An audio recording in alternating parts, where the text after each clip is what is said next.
Avez-vous déjà songé à ce qui se passe à l'instant précis où le cœur bat pour la dernière fois? Il y a un moment infinitésimal et absolu où le bruit du monde s'interrompt. Les soucis de loyer, les querelles familiales, l'angoisse de l'avenir, le confort des écrans, tout cela s'évapore comme la brume sous le soleil de midi. Et dans ce silence soudain, l'âme se retrouve seule. Il n'y a plus de public, plus d'amis pour valider nos choix, plus la distraction du travail. Seule l'âme et la vérité demeurent.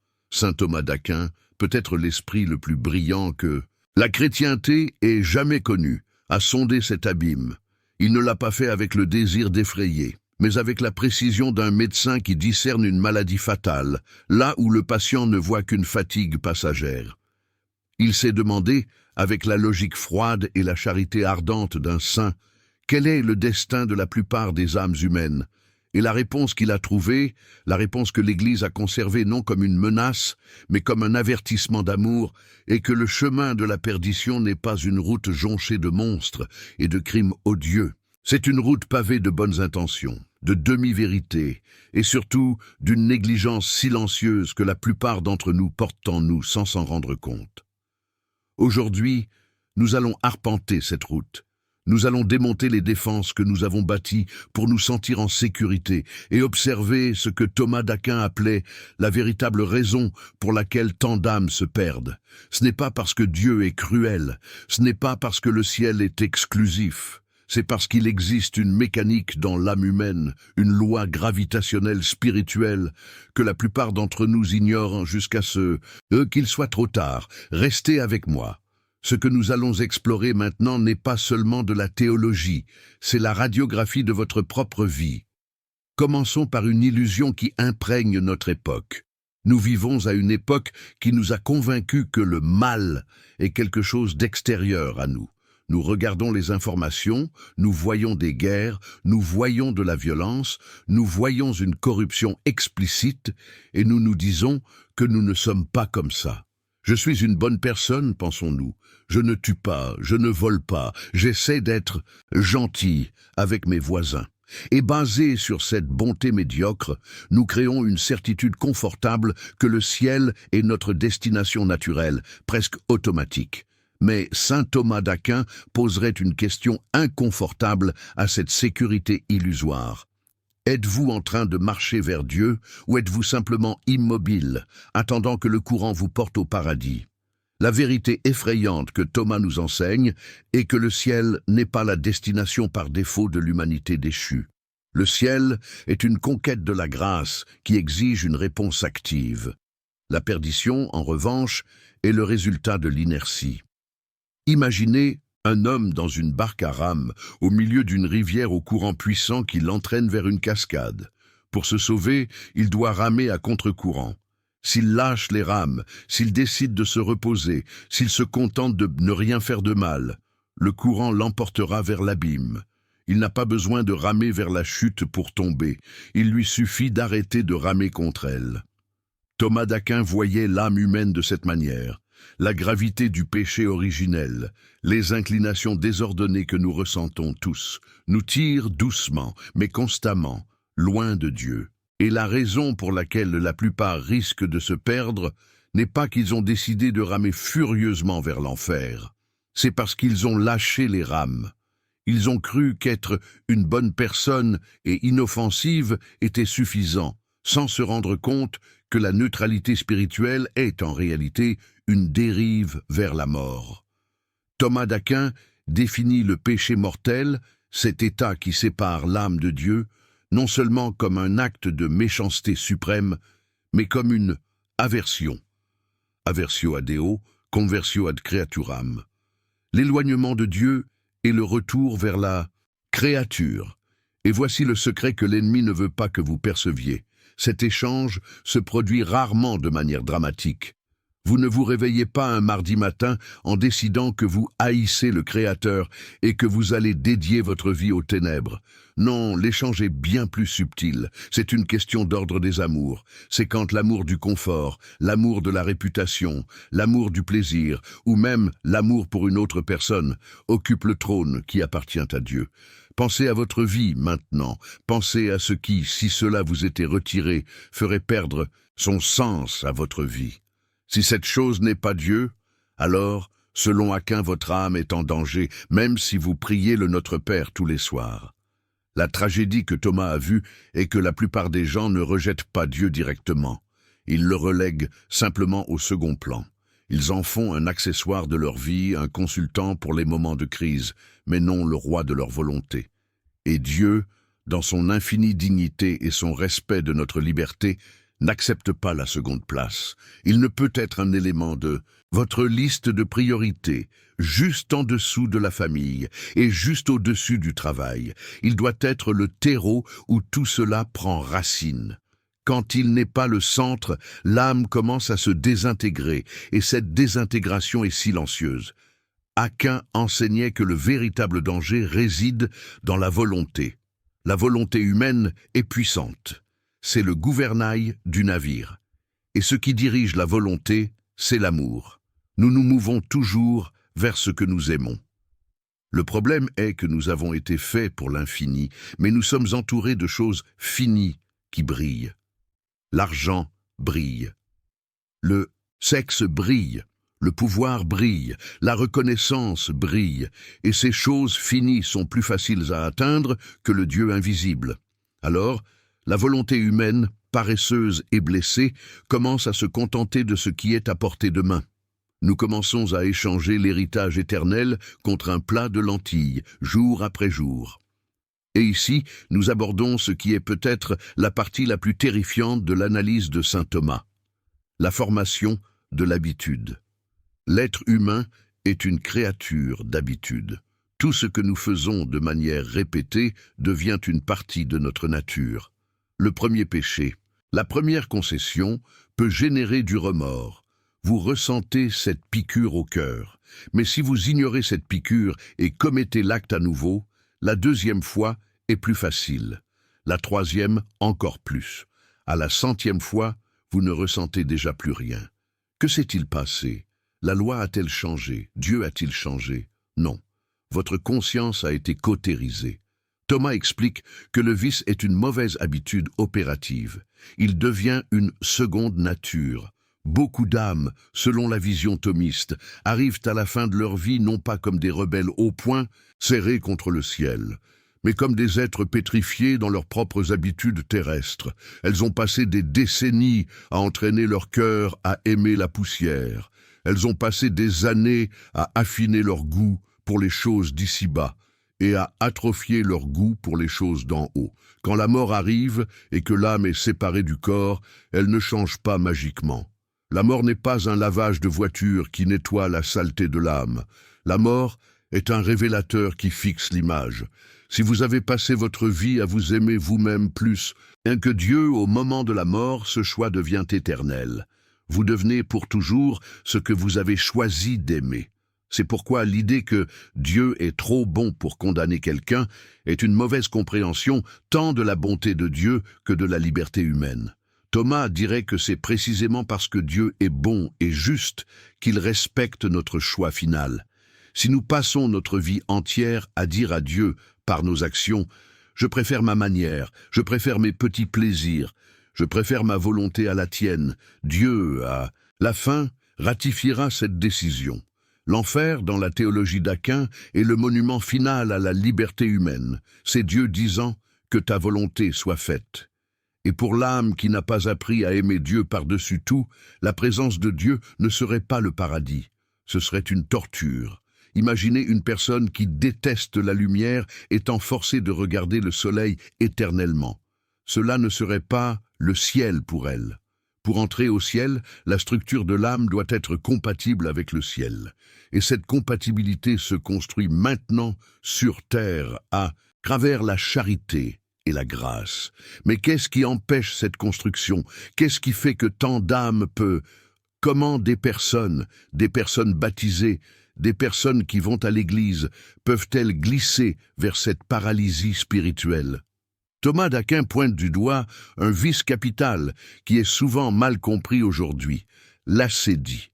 Nous la traduisons souvent par paresse, mais c'est bien plus profond que de ne pas vouloir se lever du canapé. L'acédie est la tristesse face au bien spirituel. C'est cette sensation de poids, d'ennui, de répulsion quand nous pensons à prier, à lire la Bible, à accomplir un acte de charité qui demande un effort. C'est quand l'âme regarde l'invitation de Dieu à gravir la montagne de la sainteté et dit « C'est trop difficile, c'est trop haut, je préfère rester en bas ». L'acédie est le poison de notre époque. Nous vivons dans un monde conçu pour alimenter l'acédie. Nous avons un divertissement infini au bout des doigts pour que nous n'ayons jamais à affronter le vide intérieur. Nous avons un bruit constant pour que nous n'ayons jamais à écouter la voix de la conscience. Thomas dirait que nous fuyons notre propre grandeur. Dieu nous appelle à être fils et filles, héritiers de l'univers. Mais l'acédie nous convainc qu'il est préférable d'être de simples consommateurs, spectateurs, vivant de distraction en distraction jusqu'à la mort. Cette tristesse spirituelle fait que l'âme commence à détester les choses de Dieu parce qu'elles nous rappellent ce que nous devrions être et ne sommes pas. Et ainsi, peu à peu, nous arrêtons de prier. Nous arrêtons d'aller au sacrement, non par haine, mais par une fatigue existentielle, un refus de faire l'effort d'aimer. Et c'est ici que le scénario de la perdition s'écrit. Sans prière, l'âme perd son souffle. Sans les sacrements, l'âme perd sa nourriture. La grâce commence à se tarir, les vertus infusées au baptême commencent à devenir dormantes, et l'espace vide laissé par Dieu est rapidement rempli de mauvaises herbes. Les petits péchés véniels, petits mensonges, commérages, impatience, petite luxure, commencent à s'accumuler comme de la poussière sur une fenêtre. Une fine couche n'empêche pas la lumière, mais des années de couches accumulées transforment le verre en un mur opaque. Il arrive un point où l'âme ne voit plus la lumière de Dieu. Elle vit dans une pénombre morale où le bien et le mal se confondent. Et dans cet état de cécité, le péché mortel, la décision consciente de rompre avec la loi de Dieu en matière grave, devient non seulement possible, mais probable. Thomas d'Aquin nous avertit que personne ne tombe d'une haute montagne subitement. La chute est préparée par 1000 petits faux pas. L'adultère qui détruit une famille ne commence pas dans le lit d'un étranger. Il commence des années avant, par le manque de garde des yeux, par la fantaisie permise, par la conversation imprudente, par la froideur cultivée au sein du foyer. La grande corruption financière ne commence pas avec le vol de millions. Elle commence avec la petite malhonnêteté sur la monnaie, avec le mensonge fiscal, avec la justification que tout le monde le fait. L'enfer est la destination finale d'une vie faite de petites concessions qui n'ont jamais été confessées, jamais pleurées, jamais livrées à la miséricorde. Et cela nous mène au concept le plus effrayant et nécessaire que nous devons affronter, l'impénitence finale. Ce qui condamne une âme n'est pas le péché en soi. Judas a péché, mais Pierre a aussi péché. La différence entre le traître et le saint n'a pas été l'absence de chute, mais la présence du retour. La majorité se perd, selon le raisonnement d'Aquin, non pas parce que leurs péchés sont impardonnables, mais parce qu'ils perdent la capacité de se repentir. L'orgueil endurcit le cœur de telle manière que demander pardon devient impossible. Avez-vous déjà ressenti cela? Cette raideur dans la nuque quand vous savez que vous avez tort, mais refusez de l'admettre? Cette voix intérieure qui justifie votre erreur, qui blâme l'autre, qui dit « j'ai fait ça parce qu'un tel m'a provoqué ». Cette raideur est la graine de l'impénitence. Si elle est cultivée, elle grandit. Elle devient un arbre d'orgueil dont les racines descendent jusqu'en enfer. Il y a des gens qui préfèrent leur propre raison au salut. Il y a des gens qui préfèrent tenir leur ressentiment comme un trésor plutôt que de le lâcher pour tenir la main du Christ. Et Dieu, tristement, les laisse avec leur trésor de misère. Thomas d'Aquin nous rappelle que la miséricorde de Dieu est infinie, mais elle a besoin d'une porte d'entrée. Cette porte est la contrition, et la vraie contrition n'est pas seulement la peur d'aller en enfer, c'est ce que l'Église appelle l'attrition. C'est un début, mais ce n'est pas l'idéal. La contrition parfaite, celle qui transforme l'âme instantanément, naît de l'amour. C'est la douleur d'avoir offensé celui qui est infiniment bon. C'est regarder la croix et ne pas voir seulement un juge, mais un bien-aimé blessé par nos mains. Quand nous perdons la sensibilité à cette douleur d'amour, nous sommes en danger mortel. La société moderne a éliminé le sens du péché. Nous psychologisons le mal, nous appelons le péché trauma, conditionnement social, erreur de jugement. Et, bien qu'il existe des facteurs psychologiques dans nos actions, Thomas insisterait sur le fait qu'au fond, il existe un noyau de liberté où nous disons oui ou non. En éliminant le mot « péché » de notre vocabulaire, nous éliminons aussi la possibilité de pardon. Si je n'ai pas péché, je n'ai pas besoin de sauveur. Si je ne suis qu'une victime des circonstances, la croix du Christ devient inutile.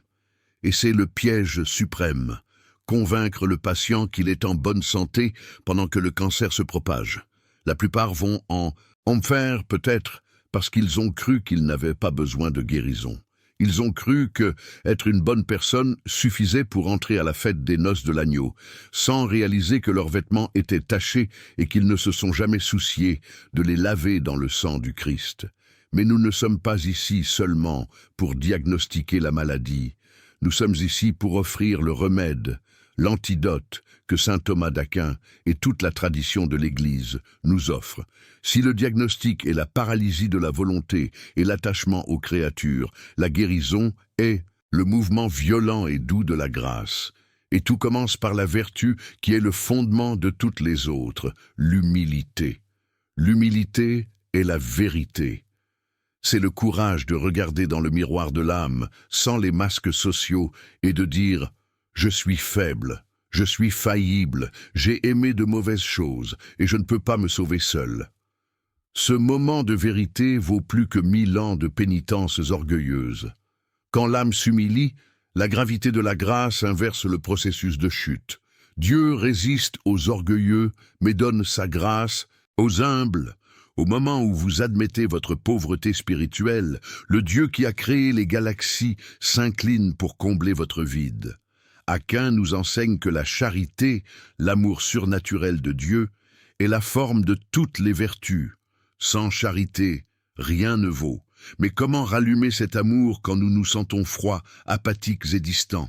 La réponse est dans la prière persévérante et les sacrements. L'Eucharistie n'est pas un prix pour les parfaits, c'est le remède pour les faibles. La confession n'est pas une chambre de torture, c'est le tribunal où l'accusé se déclare coupable et le juge le condamne à la liberté. Mais nous devons y aller, nous devons vaincre l'assédie, nous devons traîner notre volonté, parfois à coups de pied et de cris, en la présence de Dieu. Il y a un secret pratique dans la spiritualité thomiste, agir contre l'inclination. Si vous n'avez pas envie de prier, priez 2 fois plus.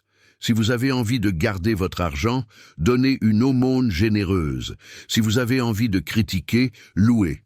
C'est en agissant contre la gravité de la chair que nous fortifions le muscle de l'esprit. Thomas savait que l'amour n'est pas seulement un sentiment, c'est un acte de la volonté. Vous ne pouvez pas sentir l'amour de Dieu un mauvais jour. Mais si vous choisissez de lui obéir et de le servir malgré votre aridité, vous l'aimez plus parfaitement que lorsque vous êtes rempli de consolations émotionnelles. Et nous ne pouvons pas oublier le rôle de la Vierge Marie. Thomas d'Aquin, avec toute son intelligence colossale, avait une dévotion enfantine pour la Mère de Dieu. Il savait que pour ceux qui sont pris au piège de leurs propres habitudes, Marie est le refuge sûr, elle est l'omnipotence suppliante. Quand nous n'avons pas la force de vouloir le bien, nous pouvons demander à elle de nous prêter son cœur. Beaucoup de ceux qui étaient perdus, glissant doucement vers l'abîme, ont été rattrapés au dernier moment par le chapelet qu'ils tenaient de main tremblante. La dévotion à Marie est le signe de la prédestination, disent les saints, car elle ne permet pas qu'un de ses enfants se perde s'il implore son aide. Maintenant, nous devons parler du temps. Le temps est la ressource la plus rare et la plus gaspillée. Saint Thomas nous rappelle que la vie terrestre est le status viae, l'état de cheminement. Tant que nous sommes ici, tout peut changer. Le plus grand pécheur peut devenir un grand saint. Le dévot le plus fervent peut chuter. Rien n'est garanti jusqu'au dernier souffle. Cela doit nous donner une saine crainte, mais aussi une espérance inébranlable. Le maintenant est le seul moment que nous avons. Le diable vit dans le passé, en vous culpabilisant pour vos erreurs, ou dans le futur, en créant anxiété ou procrastination. Dieu vit dans l'éternel présent. La grâce est disponible maintenant. Si vous sentez en écoutant ces mots, un poids sur le cœur, ne l'ignorez pas. Ce poids n'est pas une condamnation, c'est la main de Dieu qui touche votre épaule, essayant de vous réveiller d'un sommeil qui pourrait être fatal.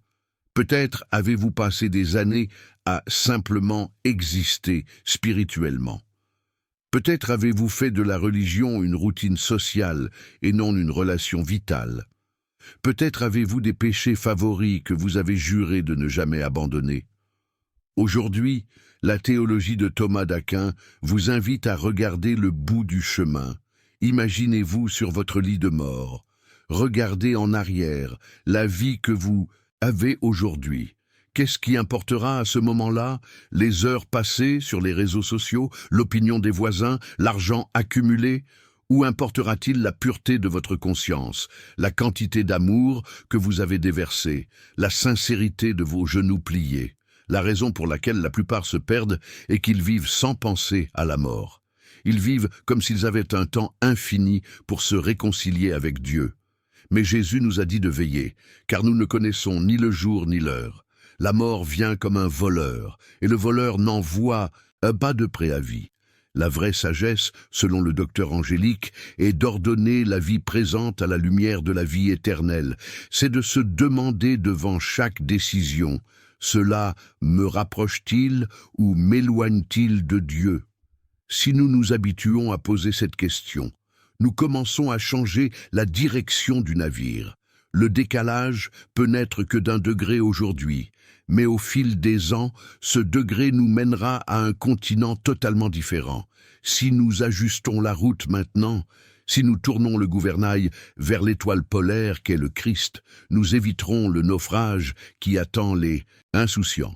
Ne vous laissez pas tromper par la foule. Jésus a dit « Large est la porte et spacieux le chemin qui mène à la perdition, et nombreux sont ceux qui y entrent. » Le mot « nombreux » est sorti de la bouche de la vérité elle-même. Nous ne pouvons pas éditer l'Évangile pour le rendre plus confortable. Si nous regardons autour de nous et voyons que tout le monde le fait, cela doit être un signal d'alerte, pas de sécurité. Le chrétien est appelé à être sel et lumière, à être différent, à aller à contre-courant. Suivre la foule est, statistiquement et théologiquement, la stratégie la plus risquée pour votre âme. Mais la beauté du message chrétien est que nous n'avons pas besoin d'avoir peur de Dieu si nous sommes prêts à l'aimer. L'enfer est, en dernière analyse, le lieu où Dieu n'est pas. Et Dieu ne veut pas que vous y alliez. Il a fait tout ce qui était divinement possible pour éviter cela. Il s'est fait homme. Il s'est laissé clouer sur une croix. Il est devenu pain pour être mangé. Il nous a donné sa mère. Il nous a donné l'Église. Si quelqu'un se perd, ce n'est pas par manque d'aide divine, c'est par excès de refus humain, c'est en fermant la porte de l'intérieur. Alors, quelle est la prochaine étape? Que faire de cette information lourde, mais libératrice? La réponse est simple et profonde. Commencez à vivre votre éternité aujourd'hui. N'attendez pas de mourir pour être avec Dieu. Soyez avec lui maintenant. Parlez-lui maintenant. Demandez pardon maintenant. Faites de votre âme une petite chapelle où la lampe du sanctuaire ne s'éteint jamais. Luttez contre les petits péchés avec la même férocité que vous lutteriez contre un serpent venimeux dans votre chambre, car ils sont les graines de votre mort éternelle. Et souvenez-vous de la volonté. Votre volonté est vôtre. Le diable peut aboyer, le monde peut séduire, la chair peut crier. Mais personne, absolument personne, ni démon, ni homme, ni même Dieu, ne peut forcer votre volonté. Vous êtes le capitaine de votre âme. La décision finale est entre vos mains. Utilisez cette liberté pour choisir le bien suprême. Utilisez cette liberté pour briser les chaînes des mauvaises habitudes. Utilisez cette liberté pour aimer, car au final, quand le voile du temple se déchirera et que nous verrons la réalité telle qu'elle est, la seule chose qui restera sera l'amour. Ceux qui ont appris à aimer Dieu par-dessus eux-mêmes trouveront au ciel leur patrie naturelle. Ils respireront l'air du paradis et diront « Enfin, je suis chez moi ». Mais ceux qui ont passé leur vie à n'aimer que leur propre ego se sentiront étouffés par ce même air. Le choix ne sera pas fait là-bas. Il est fait ici, en cet instant précis, pendant que vous écoutez ces mots. Chaque seconde est un vote. Chaque action est une brique dans la maison de votre éternité. Que saint Thomas d'Aquin, avec sa lumière intellectuelle et son cœur ardent, prie pour nous, qu'il nous aide à voir, à travers les illusions de ce monde passager, et à fixer nos yeux sur ce qui ne passe pas. Que nous ne soyons pas partie de la majorité qui glisse vers l'oubli, mais du petit troupeau qui reconnaît la voix du pasteur et le suit, quelle que soit la raideur de la montée. Ne quittez pas ce moment tel que vous y êtes entrés. Laissez cette quiétude tremblante dont nous avons parlé au début se transformer en une décision solide. S'il y a quelque chose dans votre vie qui doit être coupé, coupez-le. S'il y a un pardon à accorder, accordez-le. S'il y a une confession à faire, allez-y. Le ciel vous encourage. Les anges attendent votre mouvement. Ne remettez pas votre sainteté à plus tard. Le risque est trop grand et la récompense est trop immense pour être ignorée. Si cette plongée dans la réalité de l'âme vous a touché, si vous avez senti que la vérité frappait à la porte de votre cœur, faites un pas concret. Écrivez dans les commentaires « Seigneur, je te choisis par-dessus tout ». Que cette déclaration publique soit le point zéro de votre nouvelle direction. Partagez ce message avec ceux que vous aimez, car le plus grand acte d'amour est d'aider quelqu'un à sauver son âme. Cheminons ensemble, les yeux fixés sur le ciel, car c'est là et seulement là que notre cœur inquiet trouvera enfin le repos. Approfondissons encore, car l'espace de la réflexion exige que nous touchions des blessures que nous préférons cacher. Nous avons parlé de la volonté, de l'habitude et de l'assédie. Mais il y a une couche encore plus subtile que saint Thomas d'Aquin dissèque avec la précision d'un chirurgien. La cécité de l'intellect causée par la passion. Quand nous disons que quelqu'un est aveuglé par la colère ou aveuglé par l'amour, nous utilisons une métaphore qui, pour Aquin, est une description littérale de la mécanique du péché. L'intelligence humaine a été faite pour voir la vérité, tout comme l'œil a été fait pour voir la lumière. Mais quand une passion désordonnée, que ce soit la luxure, la colère ou l'envie, s'enflamme, elle monte comme une fumée et obscurcit la raison. À ce moment, la personne, même en sachant théoriquement que quelque chose est un péché, en pratique, à cet instant précis, voit le péché comme un bien. L'adultère sait que l'adultère est mal en théorie, mais dans le feu de l'action, il ne voit pas le mal. Il voit le plaisir, il voit le soulagement, il voit la connexion. L'intelligence est momentanément séquestrée par le désir. C'est ainsi que la plupart des gens commencent à se perdre, non par une décision froide et calculée d'être mauvais, mais en permettant à leur passion de gouverner leur raison de manière répétée. Thomas appelle cela vivre selon la chair et non selon l'esprit. Vivre selon la chair ne signifie pas seulement des péchés sexuels. Cela signifie vivre en réagissant aux impulsions comme un animal, au lieu de se gouverner soi-même, comme un enfant de Dieu. Celui qui vit en réagissant, mange, boit, se bat, convoite avec, sans soumettre ses impulsions à la lumière de la raison éclairée par la foi, s'entraîne à être un esclave. Et en enfer, il n'y a pas de roi, seulement des esclaves de leurs propres passions éternisées. Imaginez la liberté que vous perdez lorsque vous ne pouvez pas dire non à une part de gâteau, à une image sur Internet, à une réponse sarcastique. Cela semble insignifiant, n'est-ce pas?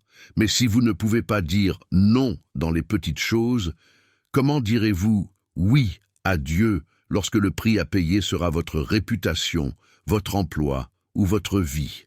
La perdition est, bien souvent, le résultat final d'une vie d'esclavage volontaire déguisée en liberté.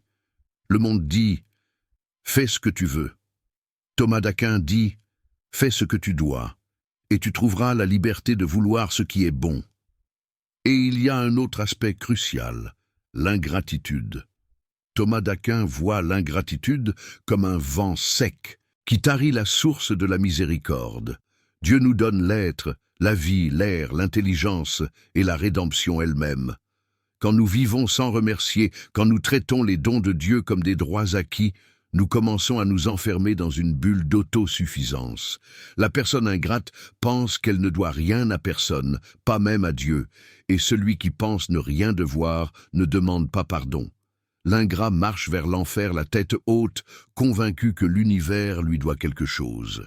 Cette attitude est incompatible avec le ciel, car le ciel est un royaume d'éternelle gratitude et de louange. Pensons aussi à la responsabilité sociale du péché. Personne ne va en enfer seul, et personne ne va au ciel seul. Nos péchés, aussi secrets soient-ils, blessent le corps mystique du Christ. Il y a une mystérieuse solidarité dans le bien et dans le mal. Quand vous péchez, le monde devient plus sombre. Quand vous résistez à la tentation, le monde devient plus lumineux. Beaucoup d'âmes se perdent parce qu'en vivant dans la médiocrité, elles en ont entraîné d'autres avec elles. Le père qui ne vit pas la foi enseigne à ses enfants l'athéisme pratique. L'employeur injuste enseigne la révolte à ses employés. L'ami qui encourage le vice est complice de la chute. Saint Thomas d'Aquin nous alerterait sur la terreur d'arriver au jugement et de voir que notre vie a été une pierre d'achoppement pour la condamnation d'autrui. Mais revenons à l'espérance, car l'objectif de Thomas d'Aquin n'est jamais le désespoir. Le désespoir est, en soi, un péché contre l'Esprit Saint. L'espérance chrétienne est une ancre jetée dans le ciel. Même si vous avez l'impression d'être loin, même si le courant semble trop fort, la grâce de Dieu est plus grande. Il existe un concept appelé grâce actuelle. C'est cette aide passagère, ce petit coup de pouce que Dieu nous donne au moment de la tentation. C'est cette idée soudaine, je ne devrais pas faire ça. C'est cette force subite pour fermer l'onglet du navigateur. C'est ce courage de demander pardon. La grâce actuelle pleut sur nous tout le temps. Le secret du salut est de coopérer avec ces petites pluies de grâce. Vous n'avez pas besoin de gagner toute la guerre aujourd'hui. Vous n'avez qu'à gagner la bataille des 5 prochaines minutes, et ensuite les 5 suivantes. La sainteté se construit dans le présent. Thomas d'Aquin est devenu saint, non pas parce qu'il avait une intelligence supérieure, mais parce qu'il a aimé Dieu avec une intensité supérieure. Et il nous dirait aujourd'hui, peu importe ce que vous savez de Dieu, ce qui importe, c'est combien vous l'aimez. Le démon connaît plus de théologie que n'importe quel docteur de l'Église, mais il n'a pas l'amour. L'amour est la clé. L'amour est ce qui distingue le bon grain de l'ivraie, et l'amour se manifeste dans l'obéissance et la miséricorde. Regardez vos mains, elles peuvent construire ou détruire. Regardez votre bouche, elle peut bénir ou maudire. Regardez votre temps. Il peut être investi dans l'éternité ou brûlé sur l'autel du néant. Le choix, ce terrible et merveilleux choix, est le vôtre. Le grand nombre qui va à la perdition n'est pas une fatalité. C'est un avertissement statistique basé sur l'observation de la fragilité humaine sans Dieu. Vous n'avez pas besoin de faire partie de la statistique. Vous avez été appelé par votre nom. Vous avez été racheté à un prix élevé. Ne laissez pas la routine anesthésier votre âme à nouveau. Que cet avertissement de saint Thomas d'Aquin résonne dans les couloirs de votre esprit quand la tentation viendra. Que vous vous souveniez que le petit péché est un mensonge, que l'indifférence est un piège, et que la seule vraie sécurité se trouve dans l'étreinte de la croix. Nous arrivons à la fin de ce parcours, mais ce n'est que le début de votre réponse. Le silence reviendra dès que ma voix s'arrêtera. Et dans ce silence, Dieu attendra. Non pas avec un doigt accusateur, mais avec les bras ouverts et les plaies exposées, demandant « Mon enfant, où veux-tu aller ?» Que votre réponse, murmurée dans le silence de votre chambre ou dans le tumulte de votre journée, soit la seule qui puisse changer l'histoire de votre éternité. Vers toi, Seigneur, toujours vers toi. Votre éternité est façonnée par la direction de votre cœur. Laissez-la se tourner vers la lumière, maintenant et pour toujours. Commentez « Seigneur, je te choisis par-dessus tout » et nous scellerons ensemble cet engagement.